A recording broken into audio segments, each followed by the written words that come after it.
morning, everyone. Good afternoon, good evening to all our online delegates as well. It's nice to have you here. Blimey, you really put me up on a pedestal with that introduction, Clements. I'll do my best to do it justice. I'm here to talk to you today about non-pharmacological support for people living with dementia. And we're going to think a little bit about behavioural and psychological symptoms of dementia. What are they? I'm sorry if I'm telling you stuff you already know, but hopefully there'll be some thought-provoking things in this presentation. We're going to think about why non-pharmacological approaches are important. I'm going to talk to you about our model of how we work with distress reactions here at Nightingale Hammerson.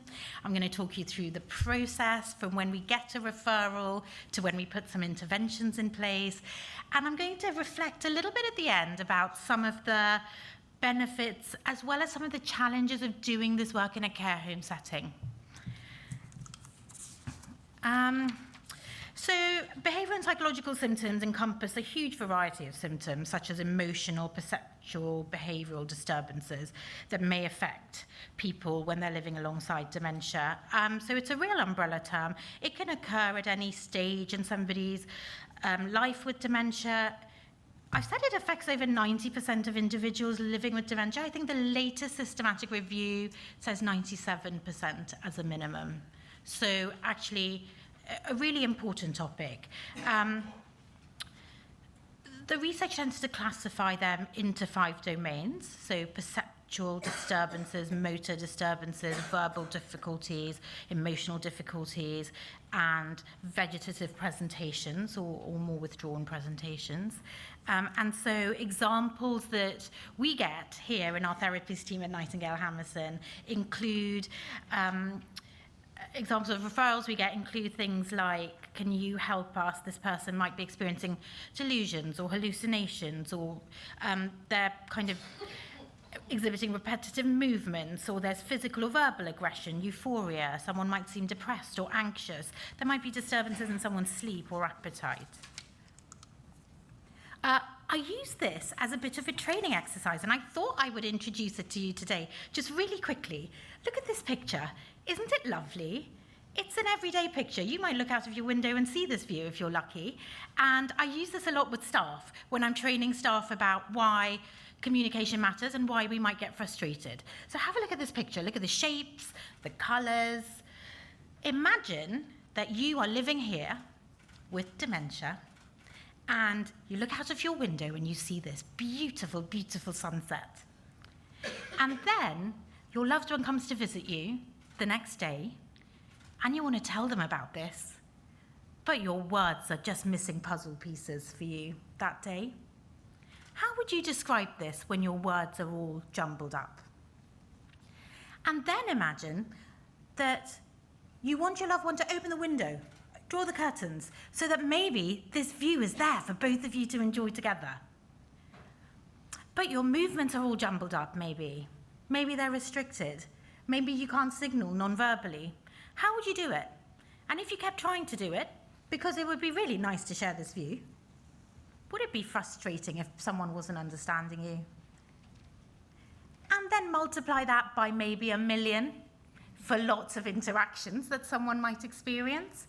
And so understanding distress reactions in dementia is really, really important. Our approach here at Nightingale Hammerson to distress reactions are that they are expressions of unmet need. They're a person's attempt to communicate something to us when some of their cognitive and some of their puzzle pieces are missing. It's important, we find it really important in the therapies team and in the care team to really attend to the behavioural and the emotional tone of someone's communication. So not just what's the behaviour, but also what is the emotion that we think might be happening here. How someone communicates depends on a variety of factors within their biopsychosocial story. Their history, their relationships, their experiences. I often ask questions when I talk to family members or significant others when we're doing personal history, and I go, when was the last time this person lived with a whole bunch of people they never chose to live with? And what were they like on holiday? when they were stuck in a hotel with really annoying people? What was that like? What do they do? So it's really personal how we communicate. It's our job as detectives, when staff come to us and say, somebody's experiencing distress reactions, we can't quite figure out what's going on, can you come and help us?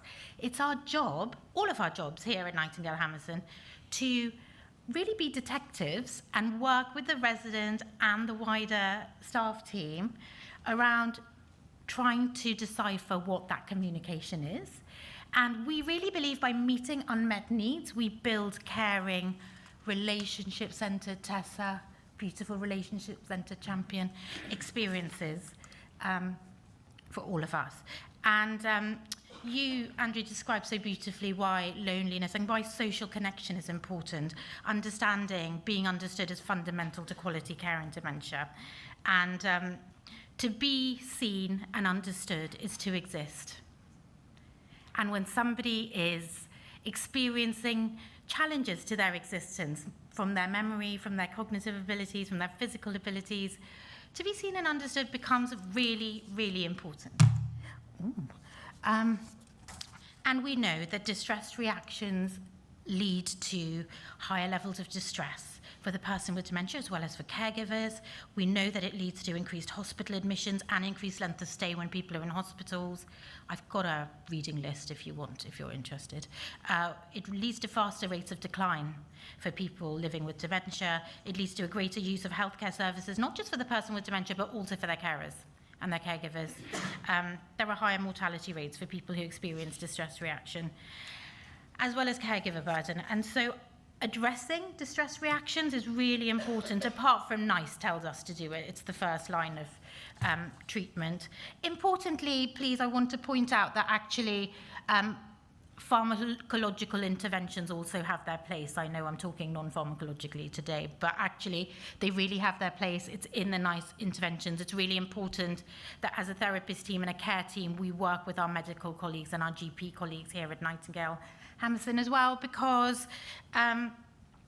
we know that pharmacological interventions are recommended, but judiciously for short-term use and in cases where there is a high risk of self-harm, either to someone's self or to other people. It's a picture of our lovely therapies team members. If you look at the evidence base, and I've got lots of references for you to read through if you'd like, here are a load of evidence-based therapies. The challenge in research is none of them are exactly replicable. So actually, we don't know which one is best for which distressed reaction, or the evidence base just hasn't been built up yet. We here, when we think of distress reaction, use the Newcastle model. It is an evidence-based biopsychosocial model for working with people who are living with dementia, experiencing distress reactions, and working with care staff teams as well to help support that person. And it looks at a whole range of things. So it looks at the medication someone's on, their level of impairment, their life story, their physical health, their social environment, their personality, their mental health history, to understand what might be triggering a distress response or an unmet need, to understand their needs. And when we, and so actually it's a really holistic way of working, and I know we have an amazing therapies team here, an amazing care staff team here. We're so lucky. We've got an amazing team of volunteers here. We've got engagement, an amazing engagement team here, and so many activities. And so actually it is a real holistic approach that we use. Our assessment process. So we meet, when somebody refers someone to us, we meet the person, and one of the key things we do is define what the challenging behaviour, the distressed reaction is. It's not enough just to say agitation or depression.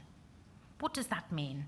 So we look for details like onset, frequency, timing, trajectory, any connections to environment or medication changes. We ask people to describe what they're seeing, describe the behaviour. We look for patterns like worsening symptoms. Do they worsen in the evening? Is it sundowning? Do they worsen before or after family visits? What happens during personal care? We also review medications. We think with our GP and our psychiatry colleagues about, we know there's such a polypharmacy effect that can contribute to distress reactions. We know pain is a big contributor to distress reactions and challenges in communication. So it's really important we take a holistic approach. Most importantly, we talk to the person with dementia, their family, and their significant others to understand their life history. Somebody's not just a set of statistics or notes. We actually want to get to know the person. We want to get to know their lives, what they're proud of, who they are, their irks, their quirks, their proud moments, so that we can really tailor an intervention that suits them.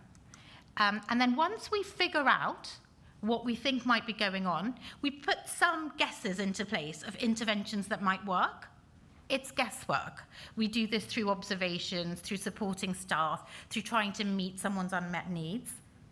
And then we evaluate whether these are working or not. And I often say to staff, some of our interventions will be rubbish ideas, let's try them and see. And some of them will be brilliant, but we learn through trying, and we learn through that iterative process. There are lots of psychometric measures here for measuring distress reactions. My favourite one is the one at the bottom, the challenging behaviour scale. It assesses and tracks challenging behaviour. So if you're doing interventions in your environment, actually it assesses the frequency as well as the severity of specific types of challenging behaviour. And it's been used a lot in care home settings. So that might be a good one to use if you're doing some research and you're measuring kind of an effect of your intervention. They come with pros and cons, don't they? I mean, the best way that we found is to observe what's happening. I'll be really quick. This is an example of our process. So say a behaviour here is somebody, say we get referred somebody who's restlessly walking up and down the unit wanting to go home. That might be the behaviour that we describe, that we see. We might hypothesize that maybe the person's doing that because they're bored. Maybe the person's doing that because they're anxious. And then we talk to their family and we learn, my mum was always busy looking after the family. She never sat still. So we think, maybe the unmet need then is a need for more meaningful activity. Let's talk to our engagement leads. Let's talk to our care staff. Let's talk to our therapy team. We might have somebody who is staff refer to us because there's a lot of aggressive behaviour when they're trying to support a resident with personal care, and it's really upsetting for the resident and the staff team. And we might think, okay, maybe this person's behaving this way because they're embarrassed, or maybe they're fearful, maybe they don't understand what's happening. And when we talk to the family, we learn, my husband's a very independent man. He rarely asks for help, never asks for directions, doesn't believe in sat-navs, does everything himself, right? So we might think the need here is a need for dignity, privacy, and independence. So we will work with our physiotherapy team, we will work with our therapies team, our occupational therapists, our care staff to think about how we might make this experience of personal care as palliative for this person as possible. And you've seen from that table the importance of family, significant others, including them in care, including them in our care team, really partnering with them in the care we deliver. This has been often people's identity for a long time before people have come to live with us. And so actually that continuity of care is a super important therapeutic thing to think about. Some challenges, super quick, I know I'm over time. There is a limited evidence base, like I said. There's so many non-pharmacological approaches, but what is best for what? And where is the evidence base? There's a paucity of research in that. Resource intensiveness. I mean, this could be a challenge. Some people will say, oh, God, so you've got the therapy team involved, the GP involved, the psychologist involved, the family involved, the care staff involved. So it could be seen as resource intensive, but actually it's not. Because by getting everyone involved, we get to figure out, we get to be detectives faster, and actually it's resource effective. There might have economic implications. There are some ethical considerations around consent, capacity for some interventions we try, who has LPA over health and financial decisions in some of these interventions we might try, what is in someone's best interest. So we are constantly thinking about that when we work. And when I started this work, carers would say, oh God, so we've got to do behavioural observation forms, and then we're going to try all these different ideas, Ali, that you're saying. And sometimes my ideas didn't make sense. So they said, you know, for example, somebody who was getting really distressed during personal care, the carer was trying to do it as quickly as possible. And I was like, slow down. Let's try slowing down. The quickness is very confusing. And they were like, oh, you want me to slow down the really distressing experience for everyone? But by doing that, it was less distressing and actually ultimately took a less amount of time. So here are some of the issues to consider when working in a care home setting. Thank you very much.